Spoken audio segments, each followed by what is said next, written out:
जी, अभी हम लोगों से जो अगली कवयित्री जो जुड़ रही है, उनका नाम है श्रीमती पारुल बंसल जी, जिनसे मैं आपका परिचय करवाने जा रहा हूँ।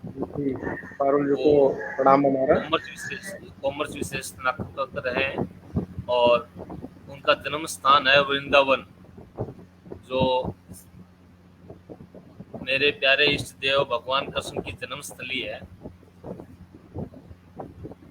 और वो कविताएं भी लिखती हैं, इसके अलावा उनकी विधाएं जो हैं वो कहानियां हैं और लेख भी वो लिखती हैं। तो उनकी कहानियां मैंने भी पढ़ी हैं। उनसे मेरा परिचय जरूर कुछ दिन पहले हुआ है, परंतु मैंने उनकी कहानियां और लेख मैंने भी उनके पढ़े हैं। इसके अलावा उनके काफ़ी किताबें उनकी पब्लिश हुई हैं, जिनमें से जी, जैसे आरंभ मैं एक बार उद्देश्य समझा कवि। मैं एक बार तो रोकना आपको चाहूंगी। मेरी आवाज़ सुनाई दे मेरी रही होगी। जी जी, मेरी अभी पुस्तक कोई प्रकाशित नहीं हुई है, साझा संकलन और इस तरीके से अभी चल रहा है। हाँ व्यक्ति जी, हाँ हाँ। चलिए कुछ ये उनके स्वीकृति कला साझा संग्रह भी आजकल के उनका। कहाँ सच बताना चाहता है। हाँ, उनके आजकल कोई लघु सच कथा। बताने नहीं चाहता ना, पूरी पुस्तक अपने नाम लोग कर लेते हैं और आपने जी, इस जी, सच जी। को जी, यहाँ जी। पे बताया। बहुत सुंदर, बहुत सुंदर। काफी जगहों पर उनके पत्र पत्रिकाओं के अंदर में भी बहुत जगह उनके कहानियां, लेख और कविताएं प्रकाशित होती रहती हैं। इसके अलावा भी वो काफी जगह से जुड़ी हुई हैं, पत्र पत्रिकाओं से भी, और मथुरा आकाशवाणी से भी वो जुड़ी हुई हैं। और उसके अलावा उनको निर्जस साहित्य संस्था कासगंज से उनको एक वो सम्मानित भी हुई है। तो मैं पारुल बंसल जी का हार्दिक अभिनंदन करता हूँ, स्वागत करता हूँ कि वो इस मंच पे, पटल पे वो अपने बारे में भी बताएं और वो अपनी रचनाएं प्रस्तुत करें। धन्यवाद, आपका बहुत स्वागत है बहुत पारुल बहुत जी। बहुत बहुत शुक्रिया दिनेश जी। सर्वप्रथम माँ भारती कविता महायज्ञ में हम सभी अपनी आहुतियां देने के लिए उपस्थित हुए हैं। ये बड़े ही गौरव का विषय है और इस कार्यक्रम को चलाया जा रहा है the magic man N Chandra ji के द्वारा, जिसके लिए सर्वप्रथम मैं अध्यक्ष जी डॉक्टर हरीश नवल, प्रबंध निदेशक पूनम सागर जी, निदेशक नरेंद्र जोशी जी, सह निदेशक नीता जोशी जी का हार्दिक आभार व्यक्त करती हूँ कि उन्होंने ऐसा स्वर्णिम अवसर हम सभी को प्रदान किया, जिसमें हम सभी आकर अपनी भावनाओं को व्यक्त कर सकें और एक दूसरे की साझा भी कर सकें। तो सर्वप्रथम माँ शारदे को नमन करते हुए मैं इस कार्यक्रम को गति देना चाहती हूँ। यह कार्यक्रम साहित्य के क्षेत्र में एक अमिट हस्ताक्षर होगा, जो हमेशा याद किया जाएगा। शायद ऐसा आयोजन अब से पहले कभी भी नहीं हुआ, जो निर्बाध गति से लगातार 15 दिन तक चलेगा। तो इसके लिए इस जी जी, कार्यक्रम से बिल्कुल। जुड़े सभी लोगों का मैं दिल से साधुवाद करती हूँ। खासकर संचालक मंडल जी, जो स्वागत है। लगातार 6 घंटे से बैठे हुए हैं और हम सभी का हौसला अफजाई कर रहे हैं। यह उनका ही योगदान है, अगर वे ना रहें तो हम कुछ भी नहीं। एक संचालक ही होता है जो हर कार्यक्रम को चरम पर ले जाता है। तो इसीलिए उनका बहुत बहुत धन्यवाद, हार्दिक अभिनंदन करती हूँ मैं। इसी के साथ बैक स्टेज जो लोग बने हुए हैं, बढ़िया जी। बैक स्टेज, उनको भी बहुत बहुत धन्यवाद, उनका अभिनंदन है। तो इसी के साथ मैं, और सबसे ज्यादा मुझे इस मंच पर आने का श्रेय मैं अनामिका चक्रवर्ती जी को देना चाहती हूँ कि उनके स्नेह ने ही मुझे यहाँ पर लाया है। तो संचालक मंडल का फिर से पुनः आभार व्यक्त करते हुए मैं सर्वप्रथम अपनी जन्मभूमि वृंदावन से, मेरी जन्म स्थली है, कन्हैया जी की नगरी है, तो सर्वप्रथम मैं उन्हीं को कुछ पंक्तियां अर्पित करने के बाद ही अपना काव्य पाठ आरंभ करती हूँ। जी वृंदावन जी, सो वन स्वागत है सर। नहीं, वृंदावन सो वन नहीं, नंद गांव सो गाँव, वंशी वट सो वट नहीं, कृष्ण नाम सो नाम। राधा मेरी स्वामिनी, मैं राधे को दास, जन्म जन्म मोहि दीजियो श्री वृंदावन वास। वृंदावन के वृक्ष को मरम न जाने कोई, जहाँ डाल बहुत डाल और सुंदर। पात पात पर राधे राधे शायद हुए। पारुल बंसल जी राधा हैं, राधा, उनके नेटवर्क राधा में। राधा कहती सब बाधा मिट जाए, कोटि जन्म की आपदा नाम लिए सो जाए। तो ठाकुर जी बहुत का सुंदर। वंदन करने के बाद और अब आपको मैं खुशखबरी ये दे दूं कि मैं कल वृंदावन में होऊंगा। अभी मैं इस समय मेहंदीपुर में हूँ और ये सौभाग्य है कि मेहंदीपुर आप बालाजी, मेहंदीपुर जी जी बालाजी धाम शायद। जी जी, बिल्कुल। वहीं मैं मैं बैठा हुआ जी जी, थोड़ी देर में दर्शन करूंगा और कल बड़ी ही वृंदावन की ओर सौभाग्य का विषय होता अगर मैं वृंदावन में होती आज तो आपसे जरूर भेंट होती, लेकिन मैं कासगंज उत्तर प्रदेश में हूँ फिलहाल। नहीं नहीं, क्योंकि ये नहीं है। मैंने कहा कि आप जन्मभूमि अगर आपकी वहां पे है तो जी खुशी बिल्कुल, होती है कि बहुत जी अच्छा लगा कि आप वहां बिल्कुल से। बिल्कुल। तो आपकी इजाजत हो तो मैं काव्य पाठ आरंभ कर सकती हूँ। बिल्कुल बिल्कुल, प्रारंभ करिए। तो मैं आप सभी के समक्ष सबसे पहले अपनी एक रचना जिसका शीर्षक है दृढ़ संकल्प रखने जा रही हूँ। शुरू करते हैं।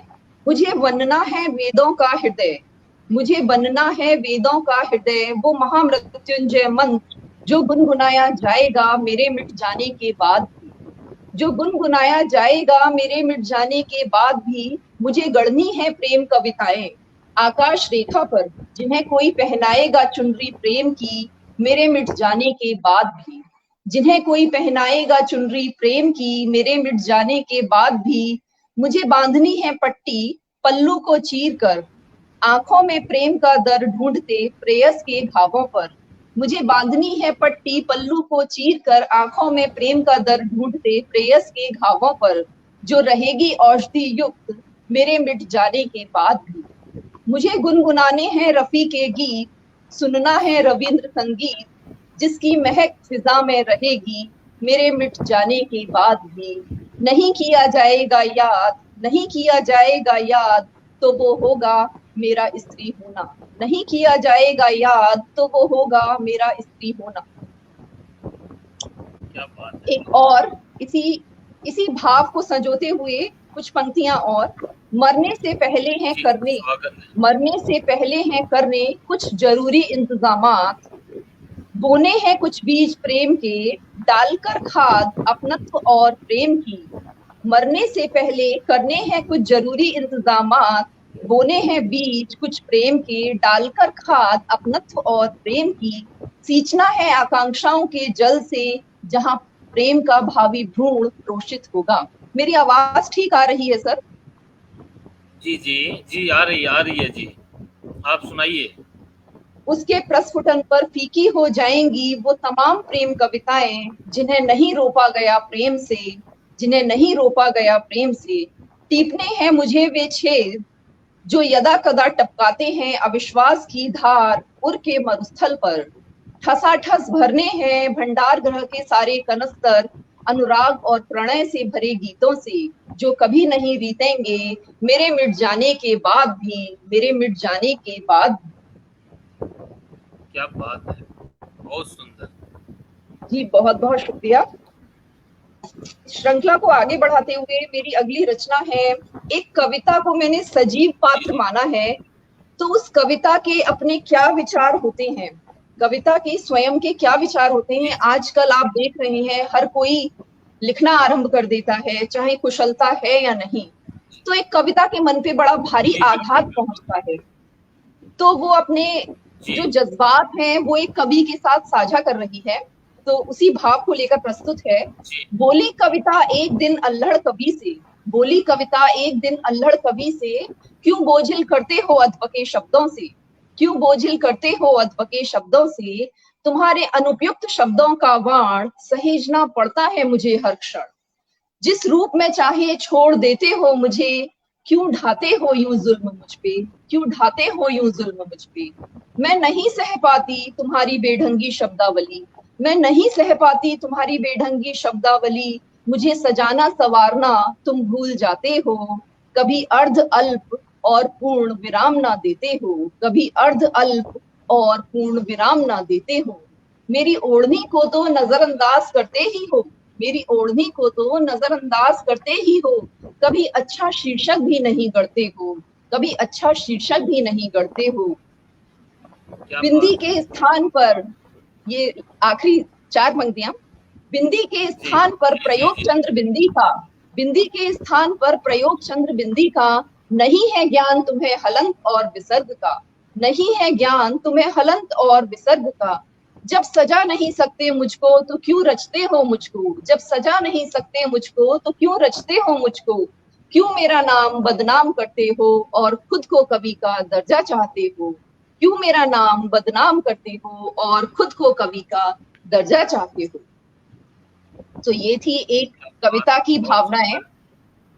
क्या बात जी है। शुक्रिया। मैं माफी चाहूंगा, आपने जो कविताओं का जो दर्द होया है, इसी पर मैं आपको 2-4 लाइनें सुना रहा हूँ, छंदबद्ध हैं। बिल्कुल, आपकी स्वागत है नज़र सर, स्वागत है। कि बेकार हैं तुम्हारी कविताएं, बेकार हैं तुम्हारी कविताएं, ये जो शब्द को करीने से लगाकर तुमने वाक्य लिखा है वो बेकार है। यही नहीं, इन वाक्यों की जो तुमने टिमटिमाती हुई लड़ी बनाई है वो भी बेकार है। इन वाक्यों की जो तुमने टिमटिमाते लड़ी बनाई है वो भी बेकार आपने है। कंफ्यूज बेकार कर दिया है बहुत पारुल जी को। जी, बेकार है पारुल तुम्हारा जी कंफ्यूज हो रहे हैं कि इनकी और कविताओं के लिए आप नहीं लिख हालातों रहे को हैं। उपमा देना। जी, बेकार है तुम्हारी भावनाएं और हालातों को उपमा देना। बेकार है तुम्हारा कागज रंगना और उन बातों से जिन पर कालिक पुती है। बेकार है ये कविताएं जिनमें तुम गरीबी की अंतड़ियां निकाल कर कागज पे रख देते हो। बेकार है ये कविताएं जिनमें तुम बहुत गरीबी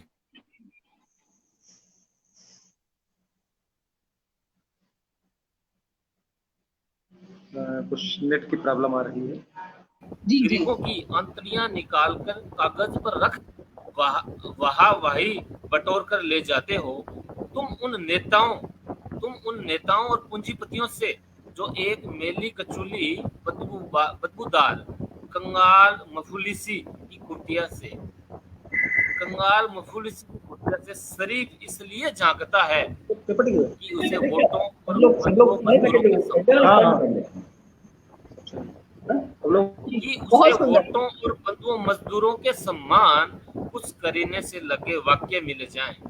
तुम कविता कहते हो, बेकार हैं ये तुम्हारी कविताएं जो तुम शब्दों को करीने से लगा के लिखते हो। धन्यवाद आपका। बहुत सुंदर, मैंने बहुत आपके सुंदर। वक्त के अंदर में ही ये 4 की जगह मुझे लगता है 6 लाइनें मैंने बोल दी। नहीं, हमारा भी सौभाग्य है, हमें आपको सुनने का अवसर प्राप्त हुआ। तो मैं एक अगली रचना, गोपियां जो होती हैं, गोपियों के बारे में है। तो वो जी, कहीं जा रही हैं सज के संवर के, तो भंवरा जो होता है वो उसको गोपी को छेड़ता है, भंवरा। तो वो गोपी से कहता है, बेड़ी गूंथ के डाल कमर पे, बेड़ी गूंथ के डाल कमर पे, हे गजगामिनी कहाँ चली तुम। सज संवर के नैना चुरा के, सज संवर के नैना चुरा के, हे कामायनी कहाँ चली तुम। सांवली सूरत मोहिनी मूरत, हे रूपायनी कहाँ चली तुम। चंचल नदी सी धारा बनके, चंचल नदी सी धारा बनके, हे तरंगिणी कहाँ चली तुम। नटवर, अब वो गोपी कहती है, इतने सारे प्रश्न भंवरे ने एक साथ गोपी पर दाग दिए। अब गोपी को बोलने का अवसर ही नहीं दिया। तो अब गोपी सिर्फ 2 लाइनों में भंवरे के सारे प्रश्नों के उत्तर दे देती है। तो सुनिए वो क्या कहती है। नटवर संग रास रचाने को, नटवर संग रास रचाने को, वेणु मधु श्रवण करने को, वेणु मधु श्रवण करने को, हे भंवरे वंशीवट शरणम, हे भंवरे वंशीवट शरणम। तो पुराने जमाने में जब गोपियां इस तरीके से कृष्ण भगवान के समय जाया करती थी, तो भंवरा ही इस तरीके से उनको छेड़छाड़ करके मनोहार भी करता था, कभी संदेशा भी देता था ठाकुर जी का। तो ये उसी भाव से संजोई हुई रचना है। तो इसी के साथ में अपनी एक अगली रचना, जिसका शीर्षक है स्त्री के अमूल्य पहर, स्त्री के अमूल्य पहर। स्त्री चौके में सिर्फ रोटियां ही नहीं बेलती, स्त्री चौके में सिर्फ रोटियां ही नहीं बेलती, वह बेलती है अपनी थकान, पचाती है दुख, सेकती है सपने, और परोसती है मुट्ठी भर आसमान, और परोसती है मुट्ठी भर आसमान। स्त्री चौके में सिर्फ रोटियां ही नहीं बेलती, वह रात को बेलती है पति का बिस्तर, वह रात को बेलती है पति का बिस्तर, घोलती है उनकी थकान, भरती है श्वासों में उजास, ऊर्जान्वित करती है अल सुबह गढ़ चुंबन सूरज को, ऊर्जान्वित करती है अल सुबह गढ़ चुंबन सूरज को। स्त्री चौके में सिर्फ रोटियां ही नहीं बेलती, वह बुहारती है आसमान, लीपती है धरती और सिलती है लंगोट आसमान का और चोली धरती की, सिलती है लंगोट आसमान का और चोली धरती की। संवारती है केश नदी सी नववधू के, संवारती है केश नदी सी नववधू के। स्त्री चौके में सिर्फ रोटियां ही नहीं बेलती। क्या बात है। वो छानती है अपनी इच्छाएं, वो छानती है अपनी इच्छाएं, फेंटती है समस्त ब्रह्मांड, तलती है पकौड़े भांति भांति के, जीवित रखती है अन्नपूर्णा को, जीवित रखती है अन्नपूर्णा को। स्त्री चौके में सिर्फ रोटियां ही नहीं बेलती, स्त्री चौके में सिर्फ रोटियां ही नहीं बेलती। क्या बात है पारुल जी, शुक्रिया सर, शुक्रिया। बहुत ही सुंदर। और आपने जिन शब्दों के अंदर में इनको ढाला है, उम्दा, बहुत सुंदर रचना। बहुत बहुत आभार सर। मेरी अगली रचना की तरफ बढ़ते हैं, जिसका शीर्षक है पिया बावरी। मिलना चाहते हो मुझसे, मिलना चाहते हो मुझसे तो छोड़ दो वो सारे तरीके जो छिछोरे हैं, छोड़ दो वो सारे तरीके जो छिछोरे हैं। मुझे ढूंढो मेरी कविताओं में, किताबों की जिल्दों में, जहां इबारतों में रोपा है प्रेम, प्रेम से भरे शहतूत से रंगीन अल्फाज जिनकी स्याही का रंग अमिट है। और जो बतियाना चाहते हो मुझसे, और जो बतियाना चाहते हो मुझसे तो ऊंचे पहाड़ पर चढ़कर तीव्र स्वर में पढ़ो मेरी कविताएं। तुम देखना वहीं तुम्हारे इर्द गिर्द हवाओं से लिपटी चली आऊंगी, हवाओं से लिपटी चली आऊंगी। क्या बात है। एक और रचना, एक पत्नी जब अब उसका पति घर से बाहर निकल रहा होता है तो उसे कुछ हिदायतें देते हुए कुछ पंक्तियां कहती है।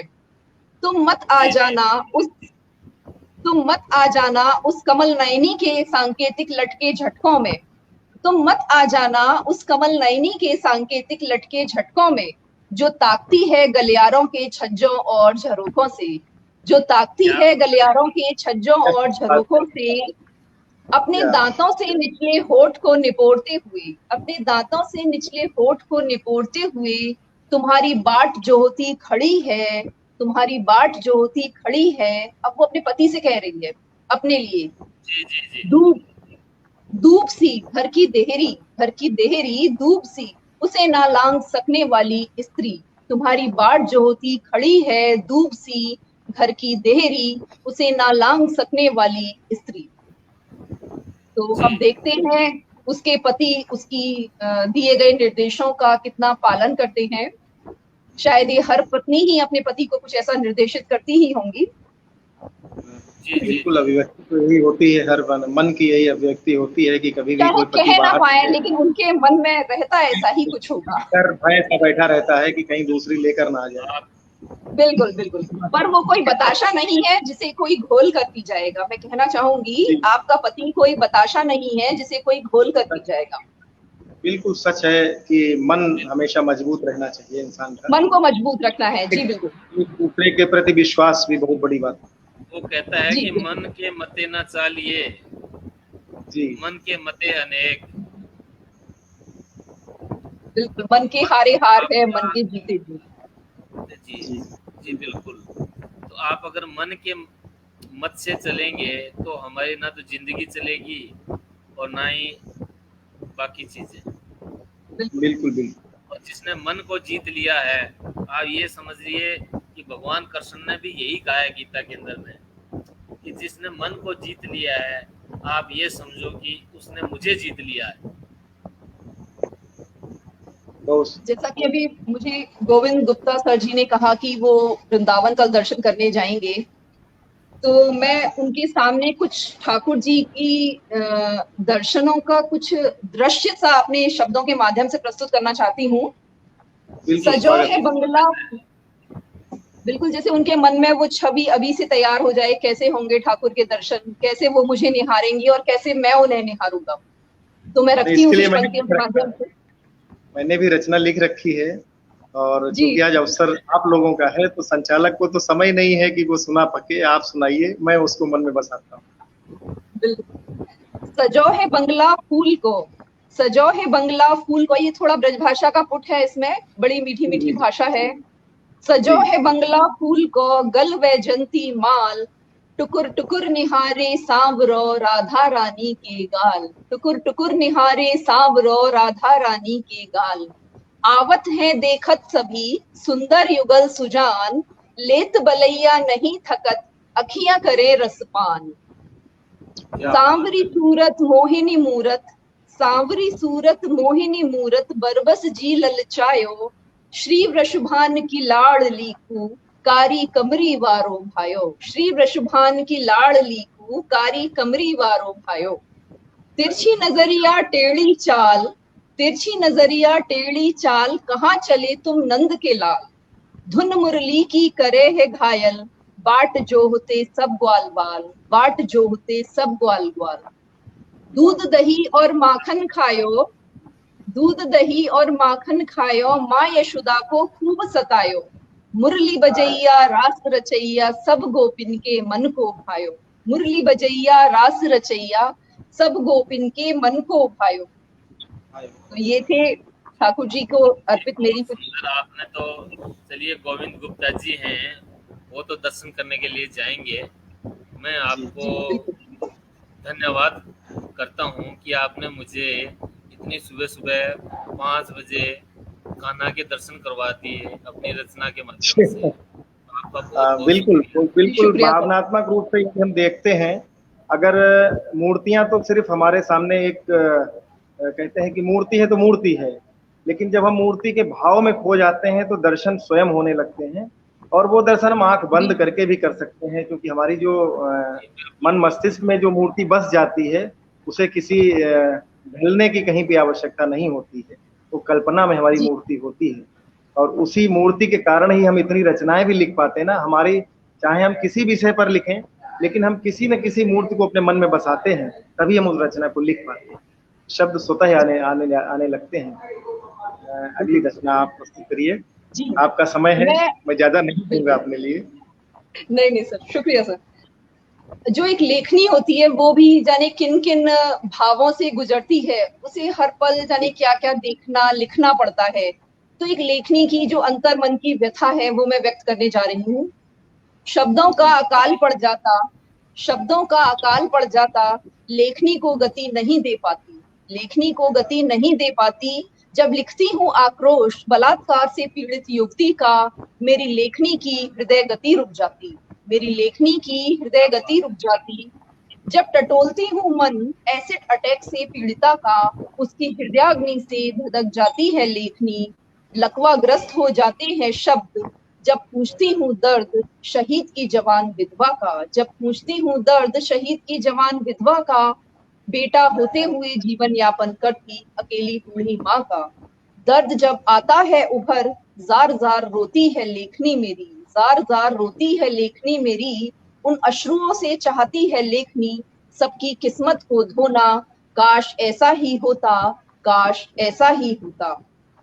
जब कौंधता है मन में कोई सु या कुविचार, जब कौंधता है मन में कोई सु या कुविचार, तुलिका मेरी हो जाती हवाई घोड़े पर सवार, तुलिका मेरी हो जाती हवाई घोड़े पर सवार। खोलने को परत दर परत उस अंथुनी दास्ता की रहती है आतुर, वश में नहीं रहता जिया उसका, मानिंद मिले हो पंख जाने को सात समुंदर पार। हो जाती है वो निस्तेज लूली और मूक एक जिंदा लाश, हो जाती है निस्तेज लूली और मूक एक जिंदा लाश। क्या बात है, बहुत सुंदर पारुल बहुत जी। सुंदर, बहुत और सुंदर शब्दों आपको से। अभी जो लाइव सुन रहे हैं, मैं उनके बारे में अगर आपको बताऊं तो जी इंद्रजीत जी शर्मा जी हैं, नंदिनी जी हैं, हरीश नवल जी भी आपको सुन रहे हैं, जी जी और जो अभी आपके बाद अगली जो कवयित्री हैं प्रमिला शरद व्यास जी, वो भी जी आपको सुन रही हैं और आपकी रचनाओं को बहुत सराह रही हैं। और इसके साथ साथ पूरा विश्व भी आपको सुन रहा है। लगातार सभी जगह प्रसारण चल रहा है, सभी लोग सुन रहे हैं, पूरी रात जगने के लोग। बहुत बहुत आभार जब जुड़ने भारत के के लोग लिए सोते हैं, और हौसला अफजाई भारत के करने लोग के जब लिए। सोते हैं तो विदेशों में सूर्योदय होता है और जी जी शायद वो समय उनका होता है, वो लोग सुनते हैं। और मैं देख रहा हूँ कि सभी के कमेंट्स भी उत्साहवर्धन के लिए रात भर आते रहते हैं, रात भर लोग जगते हैं। इतना बड़ा महायज्ञ हम लोग कर रहे हैं। जी बिल्कुल, सभी की प्रतिक्रियाएं ही हैं जो हमें बूस्टर डोज का काम कर रही हैं। जी बिल्कुल बिल्कुल, कवि के लिए यही एक संजीवनी है। बिल्कुल बिल्कुल। आभार। मैं कुछ अगली रचना की तरफ चलते हैं। तो मैं आज जी रखने जी जा जी, रही हूँ, जैसे स्वागत बहुत है। बारी होता है कि कहा जाता है कि चलो आज तुम कुछ अपनी पसंद का बना लेना। स्त्री से बहुत बारी कहा जाता है चलो आज तुम कुछ अपनी पसंद का बना लेना। तो उस भाव को संजोते हुए मैंने एक रचना लिखी है। सुनो जी आज कुछ तुम अपनी पसंद का बनाना और खाना। सुनो आज तुम कुछ अपनी पसंद का बनाना और खाना। यह सुनते ही भूख ने जोर का उबाल मारा। यह सुनते ही भूख ने जी जोर का उबाल मारा। सुषुप्त भावनाओं और उम्मीदों को दाल चावल में मिला खिचड़ी ही बनाई। समस्त सुषुप्त भावनाओं और उम्मीदों को दाल चावल में मिला खिचड़ी ही बनाई। उनकी दरिया दिली के लावण्य का बघार लगाया। उनकी दरिया दिली के लावण्य का बघार यानी छौंक लगाया। रौनक तो जी उनके जी इस प्यार से ही चोखी आ गई। रौनक तो उनके इस प्यार से ही चोखी आ गई। पर मैं बावरी हुई ऐसी भाव विभोर कि आंखों की नमी से नमक तनिक ज्यादा हो गया। कि आंखों की नमी से नमक तनिक ज्यादा हो गया। क्या बात है। इसको आगे बढ़ाते हुए कुछ इसी से संबंधित कुछ पंक्तियां और। एक जी जी जी, गरीब स्वागत है। परिवारों में स्थिति इतनी विचित्र है कि वो खुद खाएं या अपने परिवार को खिलाएं। उनके पास इतना राशन नहीं कि पूरा परिवार 1 जून की रोटी भरपेट खा सके। तो कुछ उसी से जी संबंधित रचना है। मुट्ठी भर चावल लिए हाथ में। मुट्ठी भर चावल लिए हाथ में। सोच में डूबी किसे खिलाऊं। पति पुत्र की या खुद की क्षुधा बुझाऊं। पति पुत्र की या खुद की क्षुधा बुझाऊं। आहट पा कदमों की उनके लगी कटोरों में भात परोसने। दोनों को दे थोड़ा थोड़ा। दोनों को दे थोड़ा थोड़ा। बोली आती हूँ अभी लेकर अपना कटोरा। बोली आती हूँ अभी लेकर अपना कटोरा। इस तरह से वो चली ही जाती है वहां से। जी जैसा कि ये कार्यक्रम हिंदी दिवस के उपलक्ष्य में आयोजित किया जा रहा है, जी 14 सितंबर को हिंदी दिवस है, तो उसी को हिंदी दिवस को समर्पित मेरी एक रचना। सुनो सुनो हो जाए सभी सावधान। सुनो सुनो हो जाए सभी सावधान। हम करते हैं ऐलान कल है हिंदी दिवस या आने वाला है हिंदी दिवस। प्रेम और सौहार्द के बीजारोपण का प्रमाण अनेकता में एकता का। निकलेगी शोभा यात्रा राजमाता हिंदी की। फिरंगी भक्त शामिल हों हिंदी राग के साथ। पहनकर चोला ऐसा जिसमें जड़े हों पुष्प। मुहावरे पर्यायवाची और अलंकार के। देशी भक्त पिरोकर लाएं वसुधैव कुटुंबकम की भावनाओं का हाथ। अर्पण कर दें वैमनस्यता का भाव। सॉरी और थैंक यू कहने वालों के साथ साथ नूडल्स और पिज्जा वर्जित है। गुरेज है मांसाहार की भू से क्योंकि राजमाता शुद्ध शाकाहारी है। गुरेज है मांसाहार की भू से क्योंकि राजमाता शुद्ध शाकाहारी है। तो ये थी क्या बात हिंदी की है। राजमाता सुंदर को रचना है समर्पित आपकी। रचना। बिल्कुल। जी जी जी जी, बहुत ही के सुंदर साथ आपने। जी आगे बढ़ाते हुए मैं अपनी एक रचना रखने जा रही हूँ। इसका जी जी, सुनाइए, सागर के जल स्वागत है में आपका। असंख्य सागर के जल में असंख्य मछलियां रहती हैं।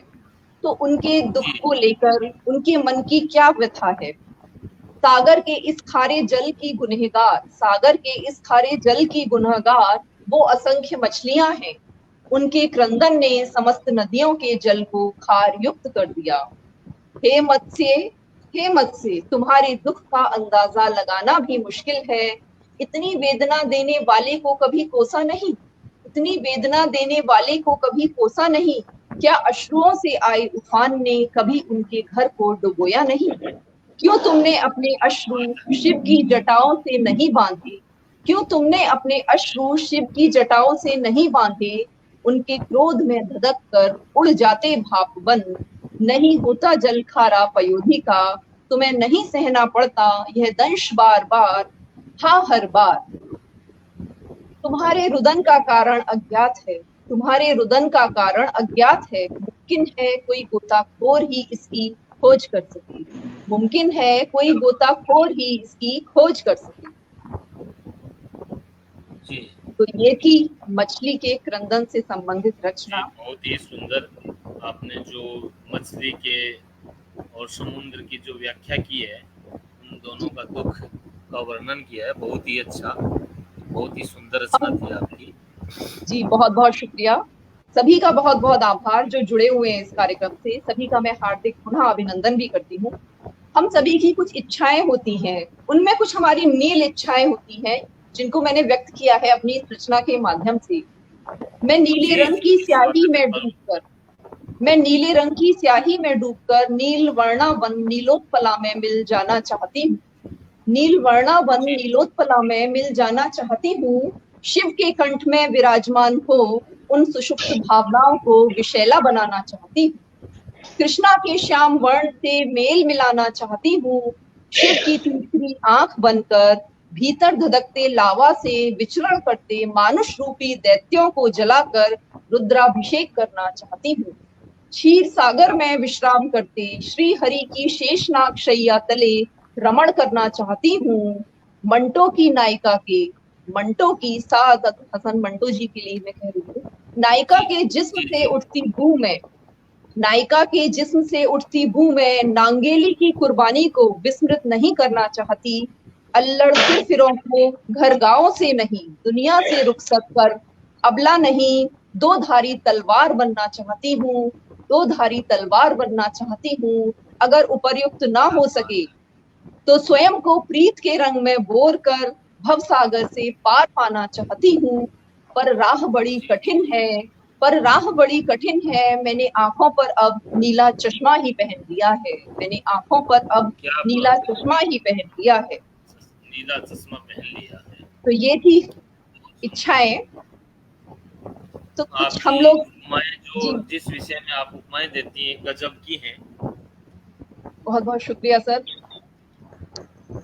जैसे चलते हैं आगे की ओर, हम लोग प्रभु के जी आगे अरदास लगाकर बैठे ही रहते हैं, तो कई बार हमें लगता है प्रभु सुन भी रहे हैं या नहीं सुन रहे हैं।